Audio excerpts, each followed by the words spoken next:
Research আর্টিকেলটি একদম word by word, even আমার table, আমার ডেটা, আমার প্রতিটি ওয়ার্ড তারা চুরি করে নিপসমের প্রফেসর সারোয়ার, তিনি কীটতত্ত্ব বিভাগের প্রফেসর এবং ডিপার্টমেন্টাল হেড, এবং শেরেবাংলা কৃষি বিশ্ববিদ্যালয়ের বর্তমান উপাচার্য এম এ লতিফ, ওনারাই কাজটি করেছেন। আমি সম্প্রতি আমার একজন বিদেশি গবেষক পেপার পড়তে গিয়ে তারা নোটিস করেছেন এবং তারা আমাকে জানিয়েছেন যে প্রফেসর বাশার তোমার একটি প্রবন্ধ দেখলাম হুবহু কপি করে ছাপিয়েছে। যখন তারা আমাকে পাঠায় তখন আমি এটি জানতে পারি, এর আগে আমি জানতেও পারিনি ব্যাপারটি। সেজন্য আমি মনে করি যে বাংলাদেশের এই ভাবমূর্তি বিদেশিদের কাছে নষ্ট হবে, কারণ আমার যে জার্নালটি সেটি একটি বিদেশি জার্নাল। এবং খুবই আশ্চর্যজনক বিষয়, এখানে যে লেখক যে ঠিকানা ব্যবহার করেছে, একজন ব্যবহার করেছে নর্থ সাউথ ইউনিভার্সিটির ঠিকানা।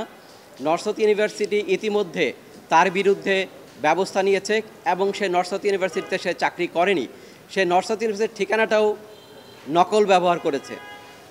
আর শেরেবাংলা কৃষি বিশ্ববিদ্যালয়ের ভিসি মহোদয় উনি ঠিকানাটা সঠিক ব্যবহার করেছেন, মানে প্রথম যে অথর উনি ওনার ঠিকানাটাও ভুল বা মিথ্যা ঠিকানা ব্যবহার করেছেন। সেজন্য নর্থ সাউথ ইউনিভার্সিটিও তার বিরুদ্ধে ব্যবস্থা নিচ্ছে, তাদেরকেও আমি জানিয়েছি।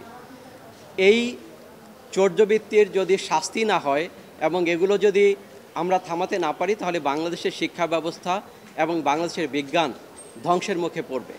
যারা গবেষণা করছে তারা নিরুৎসাহিত হবে। সেজন্য আপনাদের কাছে আমার বিনীত অনুরোধ যেন এটির সঠিক তদন্ত করে তাদের বিরুদ্ধে ব্যবস্থা নেওয়া হয়। কৃষি বিশ্ববিদ্যালয়ের উপাচার্য এবং নিপসনের কীটতত্ত্ব বিভাগের প্রধান, এই দুইজন উনার জার্নালটা হুবহু কপি করে বাংলাদেশের আরেকটি জার্নালে পাবলিশ করেছে। তো এইটা সরাসরি একটা চুরি। আমাদের যে ইন্টেলেকচুয়াল প্রপার্টি আছে, ইন্টেলেকচুয়াল প্রপার্টি একজনেরটা আরেকজন চুরি, এটা বহির্বিশ্ব দেশে এটা কিন্তু খুব খারাপভাবে দেখা হয় এবং এটা একটা ফৌজদারি অপরাধ।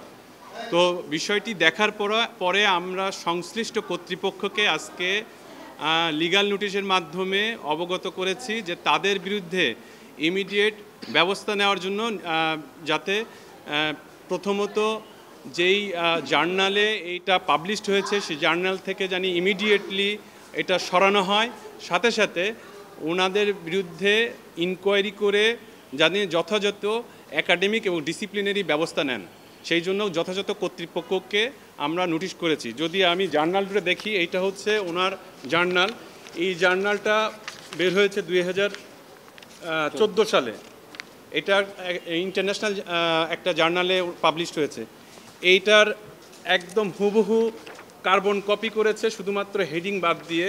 যেটা আমরা রিপোর্ট করেছি প্লেজারিজম চেক করে, সেখানে দেখা যায় 98% প্লেজারিজম ধরা পড়েছে।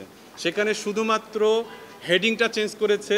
প্রোগ্রেসিভ এগ্রিকালচার যেই জার্নালটা আছে সেই জার্নালে এটা পাবলিশড হয়েছে। তো আজকে আমরা 2 সপ্তাহের মধ্যে কর্তৃপক্ষকে নোটিশ দিয়েছি, 2 সপ্তাহের মধ্যে জানি ইনকোয়ারি করে বিষয়টাকে ব্যবস্থা নেওয়া হয়। সাথে সাথে এই যেই জার্নালে এটা পাবলিশ করা হয়েছে সেই জার্নাল জানি ইমিডিয়েটলি যেই জায়গায় তারা ওয়েবসাইট এবং যেখানে যেখানে রেখেছে সেটা জানি ইমিডিয়েটলি সরিয়ে ফেলে।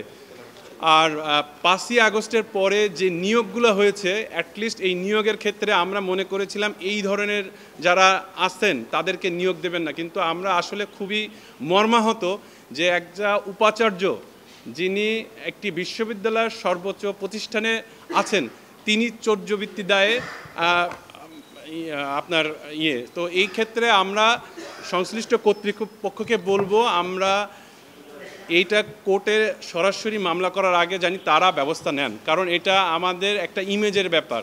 আমাদের এডুকেশন সিস্টেমের যেই অবস্থান, সেই অবস্থা থেকে দেখা যায় যে আমাদের যারা ছাত্র আছে তাদের যারা পড়ালেখা করাবে, অর্থাৎ টিচাররা, তাদের অবস্থা যদি এটা হয়, নৈতিক অবক্ষয় হয়, তাহলে এখন সমাজের অবস্থাটা কি চিন্তা করা যায়।